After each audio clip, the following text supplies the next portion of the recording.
أعوذ بالله من الشيطان الرجيم بسم الله الرحمن الرحيم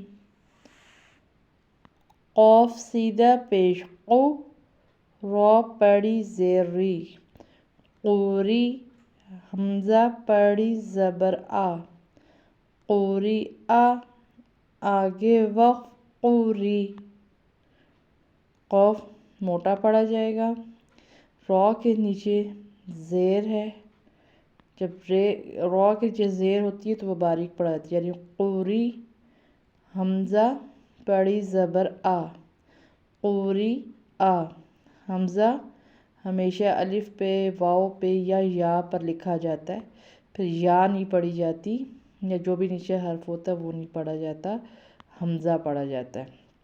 اور اب جو حمزہ کے اوپر حرکت ہے یعنی زبر ہے تو وہ پڑھی جائے گی، حمزہ پڑھی زبر آ، قوری آ۔ اور رول وہی ہوگا وقف کے لیے کہ آخری حرف کی حرکت نہیں پڑھی جائے گی، اسے ساکن کر دیا جائے گا، وقف میں حرف پڑھا جائے گا یعنی حمزہ پڑھا جائے گا، قوری آ، آگے وقف قوری۔ آپ اس کی پریکٹس کریں، انشاءاللہ جلد آپ کو آ جائے گا۔ اللہ حافظ۔